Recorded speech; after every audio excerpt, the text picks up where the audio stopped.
Hello and welcome to the September update from Dean Park. Lots been going on this month with bits and pieces around the layout and some new bits of kit and equipment to show you, as well as a look at the logo in front of you. Hope you enjoy. Any questions, please do get in touch. Cheers.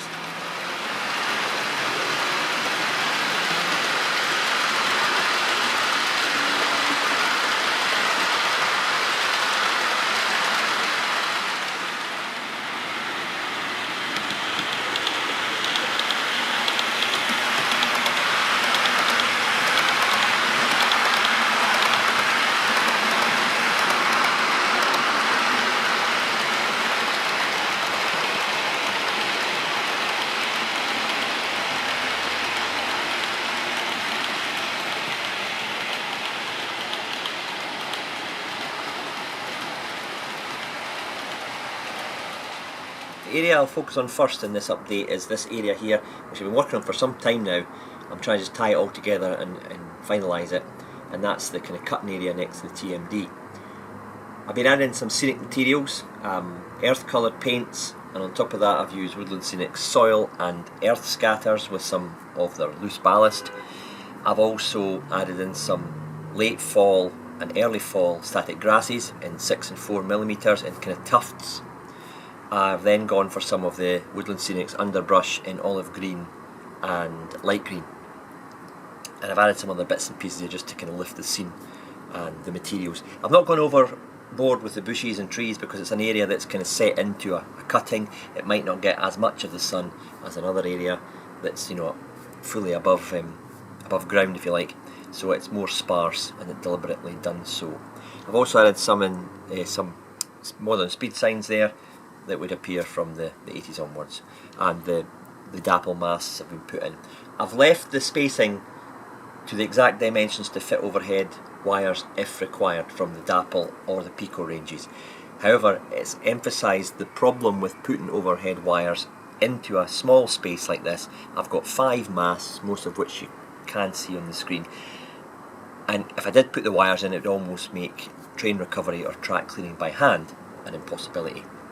So that's why I've not gone down that route, and I get asked a lot, and I really admire the people who've used it, and I've got some good layouts that I do see with them on it, but for me at the moment cost and accessibility is an issue.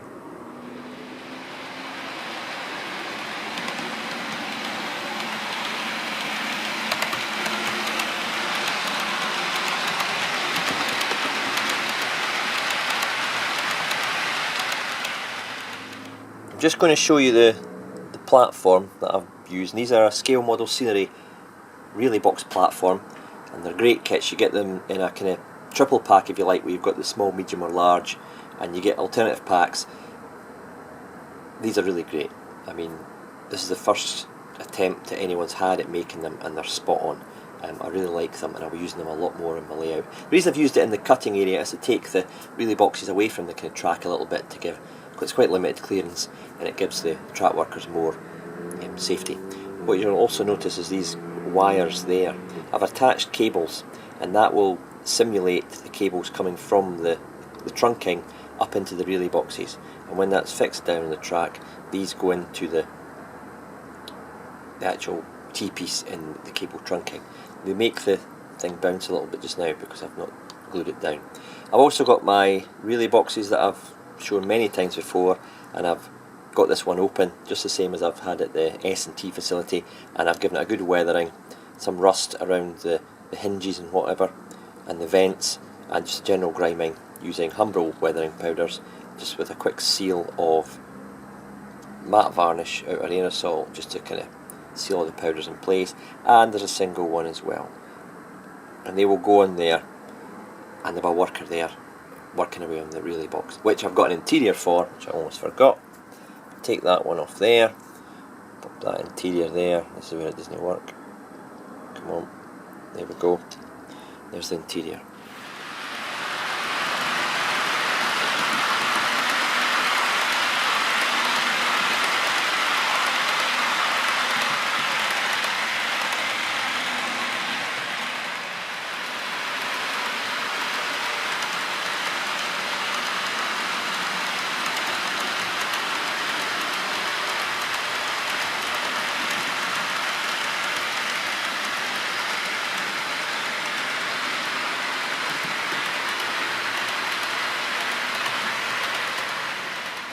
The rear retaining wall is in front of us here, and that goes on the back of the section that I was just talking about. It needs some greenery and shrubbery along the top. Because the actual, spin it round here, that sits 9mm below the surface, so I could slide them into the position under the baseboard, if you like, for the upper baseboard. It's sitting too low by 9mm, but I've kind of planned that in, because what I've got here is I've got a 9mm plot, if you like, of greenery and shrubbery, and that is designed to fit perfectly in there, and it will screw in position. And I've got the screws holes set out, and I've got a wee bit of bush and that to put on top of them, so that'll sit in there up here and give the tie-in with the back seam onto the retaining wall. And as you can see it from that level, you see a bit of greenery coming over the top as well. This is a mixture of the usual fine leaf foliage from Woodland Scenics, the usual status grasses that I've talked about before, and I've just added some flower scatters there for wildflower bushes. Being late summer, most of the bushes and shrubs and that will not be in flower, but obviously there's different types of flower, different shrubs for each season. Along with the rest of the retaining wall, this needs its capping stones fitted, which will be the same as the capping stones that I've fitted on the other retaining walls, which I've all got cut and painted and weathered up.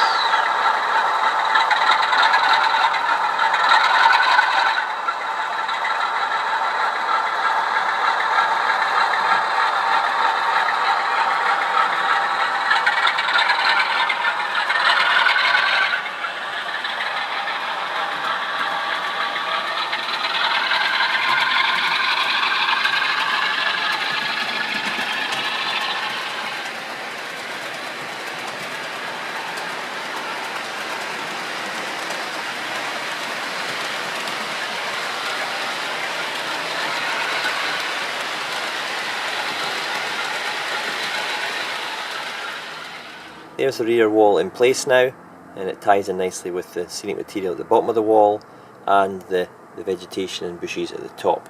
You can see it ties in with the back scene as well, a green and overgrown area. And there's the ramps with the relay box cabinets, and the T-piece there is where the wires that I showed you kind of fit in with. Just a worker to go there now.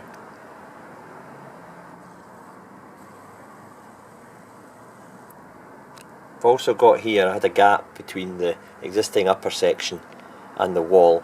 You can see I've cut a piece off and sanded a piece of ply just to slot into there, so when I put any scenic material down it doesn't all disappear in a big gap. There's a wee bit of filling to be done along there, just seal it with glue, and when that's all scenic with balances and ground cover, you'll not see it.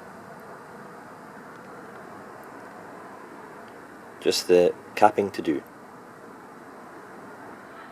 That's me now completed the retaining wall section with the capping stones in place.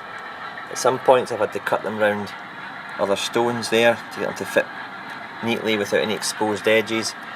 I've finally placed the relay boxes with the worker inspecting them with his high-vis vest on, and I've put in an extra piece of brickwork there to cover up the exposed plastic card end from the buttress.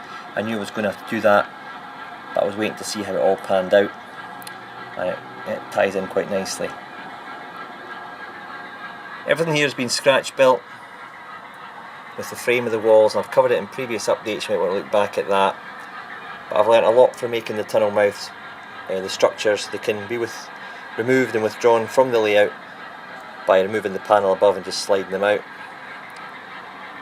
but everything else is fixed down, and I'm quite pleased with the result I've managed to achieve.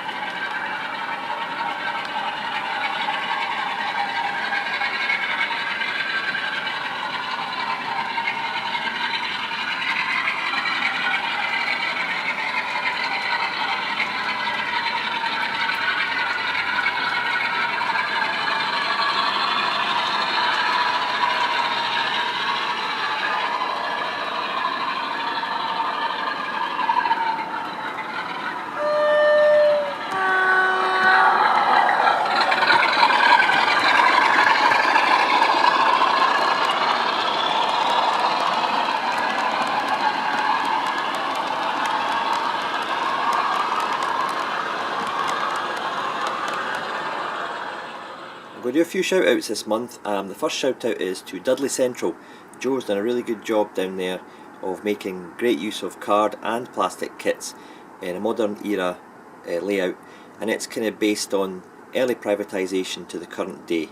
So he's got some really good stuff on show there, so if you want to go across to Dudley Central, the link's at the top of the screen.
In the summer months when it's a bit hot up the attic, I tend to do some projects down the stairs.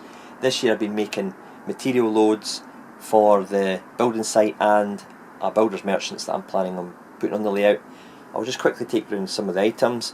We've got scale model scenery items in front of us, and these excellent extendable ladders, and you can have them in obviously several different positions, and they come in a kind of silvery grey plastic, so no need for paint. They do pass off as aluminium.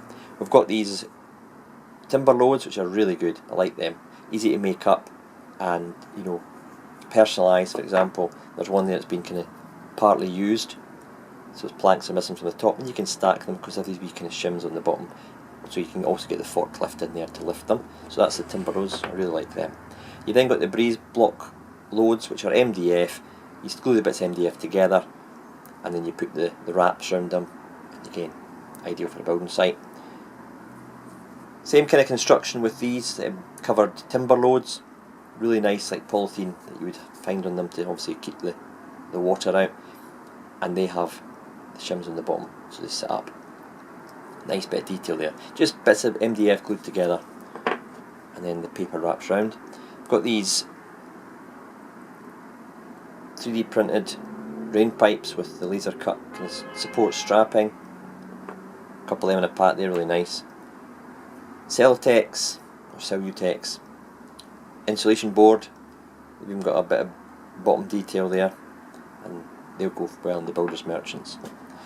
Got some brick loads, which are the same kind of construction as the breeze block, bits of MDF glued together, paper wrapped, cut out and wrapped round. We've kind of got this kind of polythene effect on them, like the bricks are always held together with the wrapped polythene, with pallet truck access there at the bottom. What else have I got from them? Well, I've got these scaffolding planks which will go in the building site, and I just picked them off their frame, their sprue. I mean, they're ready to go, don't need painted. Could weather some up if they're old ones. I've got some green piping to go into the ground, if you like, for the building site, and some red oxide H-beams. Again, they're all from scale model scenery. Also picked up this little forklift, nifty wee thing. The forklift actually moves up and down, so you can position it as you want, but I've tried putting loads on it and it tips over, so you'll have to probably blue tack or glue the actual forklift to the ground in order for it to hold the load without flipping. These Scenecraft aggregate bags, they'll go on the layout side of the tracks, and builders merchants obviously for your gravel and aggregate for building sites. Got these little diesel generators, bought them from eBay, hand painted, really quite nice actually, and thanks to Mike for that find and pointing them out to me. And I've also got a Langley model white metal kit cement mixer, which I have given a kind of worn, speckled, rusty, used look. And the technique for that is the same as I used for the rusting of the girder, so the link at the top of the screen takes you back to that video on how I managed to do that. You get two in a pack. I've made a mess of one, I'll be honest, and I've salvaged the drum from the other one. As you can see, that's quite a worn and battered and speckle rusted drum. and that will be sitting next to, you know, I don't know, porter cabin or on the building site somewhere, being cast aside for being broken. So that's some of my items that I'm going to populate the building site with. Great fun to make. So check out the Scale Model Scenery website actually, because there's you get bundles. So if you're buying, you know, several items, you get a bundle which saves you a bit of money. So go across to scalemodelscenery.co.uk and find out more.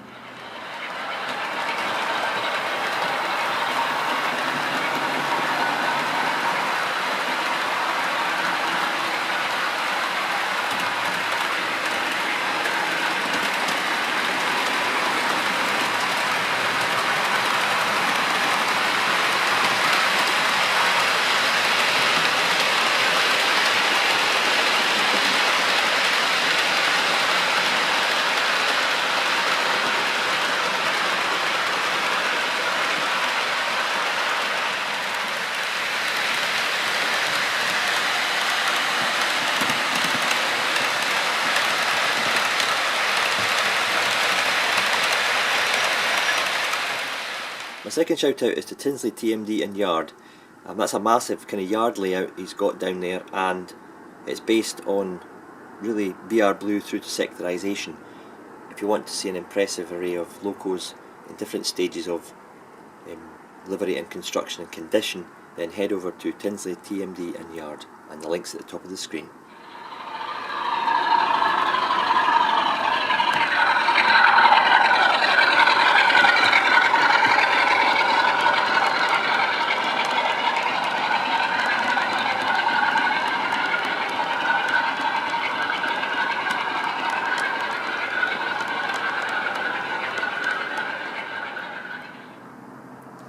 If you follow me on Facebook, you would have seen the progress of these porter cabin kits from Nightwing. They're fully constructed from scratch, primed, painted, glazed, and I've got also interior detail in them. There are steps that obviously allow you access to the top porter cabin.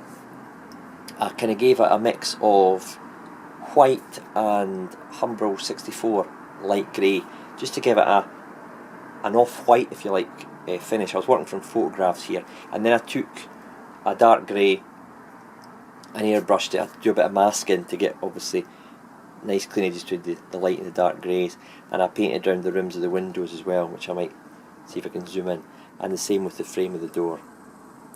So it's all detailed. It is lit, and it has interior detail on both, using some of the furniture from a Fowler office furniture that I've used also in the S&T facility. So I had some bits and pieces, and it's got some Scenecraft figures in it as well. It will get a weathering. It's not been put on the building site yet. I'll have to wait to see where I put it and what kind of ground cover, shades and whatever I've got, so that the weathering matches up with the actual ground cover and the position of where it is. Now, I'll put the lights on. You can see the interior a bit better. Now I have to move the camera here, but on the top level you'll see that there's a man standing. I can get the camera down a bit further actually.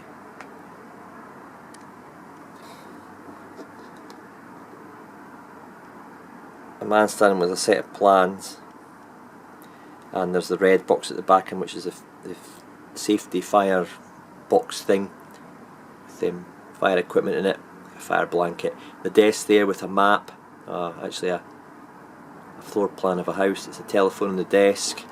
Tilting it further this way, there's a fire extinguisher there and some cupboards, and on the walls there is the location plans and site maps for the particular build that they're on.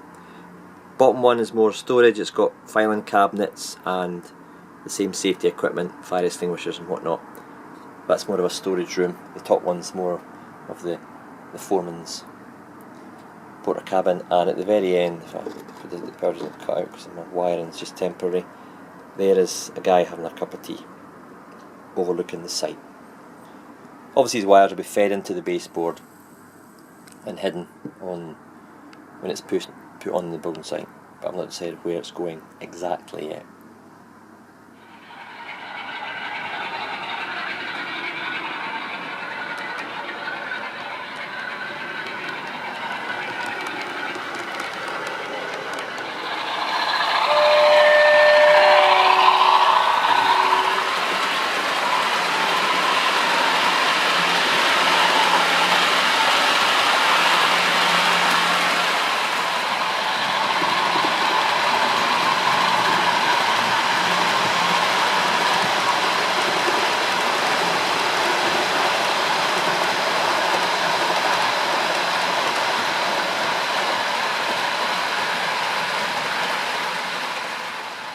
Over the next 2 or 3 months, this area of the layout, which is at the east end of the station, will be transformed into a housing building development.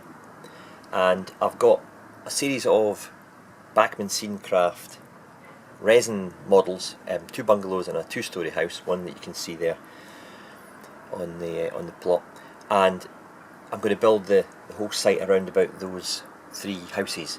There'll also be porta cabins, fencing, gravel, building supplies, vehicles, builders, tradesmen. So I'll try and get a realistic scene. I'm in the process of kind of designing that just now. I kind of got the idea from Richard at New Junction a while ago. He had a 2-storey and a bungalow under construction at the side of his layout, and I thought they're quite nice kits, and they really do justice for a scene. So I thought I'll buy some of these. They're not readily available from Bachmann or the retailers, but you'll pick them up on eBay, no problem, if you just keep an eye out for them. How I plan a scene is, my own way. I like to cover it, the area in paper, and then take the paper away and do some doodles and sketches. You probably see the outlines for the housing area there, and down here as well, and where the fencing is going to go, the porta cabins, the access road, all that kind of stuff. And I kind of modify it, bring it back to the layout, have a look at it, see how it looks, take it away. It just allows me to get into an awkward corner and design it without actually having to lean over trees and tracks and stuff, because it's in the corner of the layout. It's not always easy to get to. So I say over the next 2 or 3 months, that's what I'll be working on. One vehicle edition that I've bought this Oxford die-cast 1980s edition JCB, and I've had it weathered and a driver fitted, so it's quite a good kit actually. All the bits and pieces move, including the claws at the back, the bucket, and all the levers, and obviously the wheels turn as well, so you can manoeuvre it around. So I'll add that into the scene in a small kind of diorama part of it, cameo role. So as I say, next 2 or 3 months this will take shape.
Just to remind you that the Warley National Rail Exhibition is being held on the 24th and 25th of November 2018 at the NEC in Birmingham.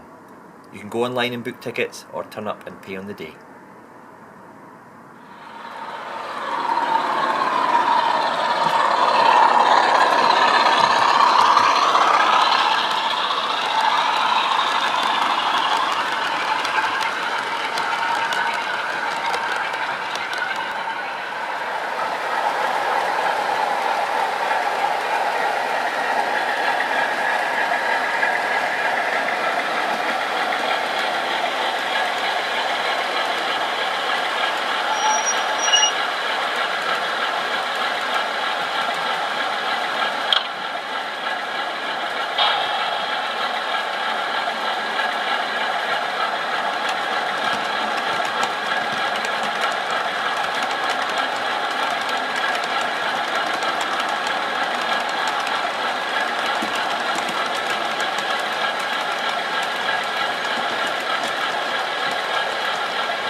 hope you've enjoyed that video.